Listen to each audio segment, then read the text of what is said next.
Hello, I'm David Stratton. I'm talking now about Churchill, Australian director Jonathan Teplitzky's new film.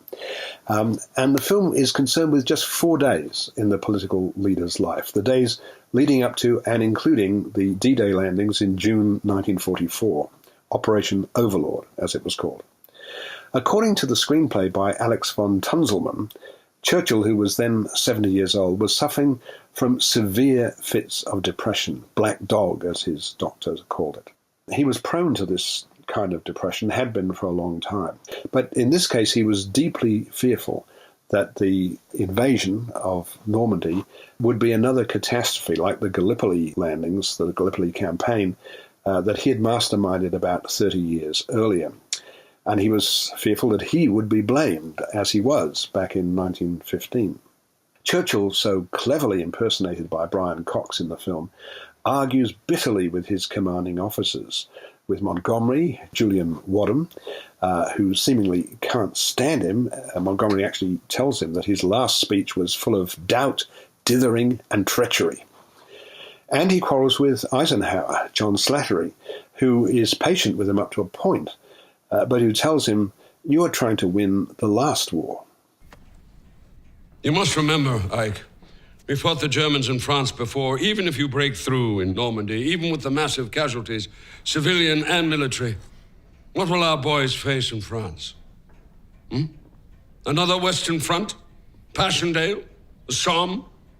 Trench warfare? Winston, we have an air force. We have self-propelled artillery, armored divisions. The age of pushing infantry to the front is over. Operation Overlord is not the only way of winning this war. I should know. I've seen a great many wars. Sure. Some of them in the last century.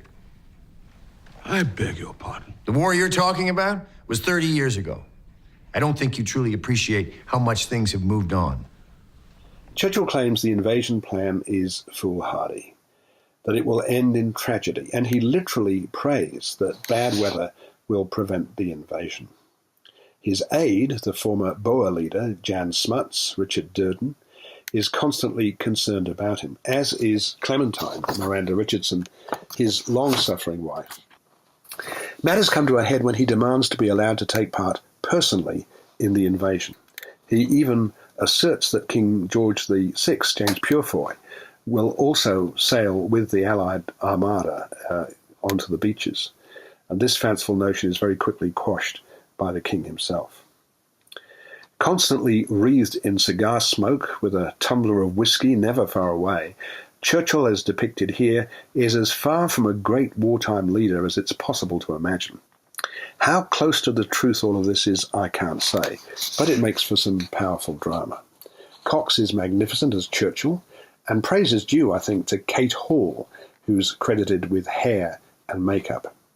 And the rest of the cast, though, I must admit they don't always look very much like the people that they're supposed to portray.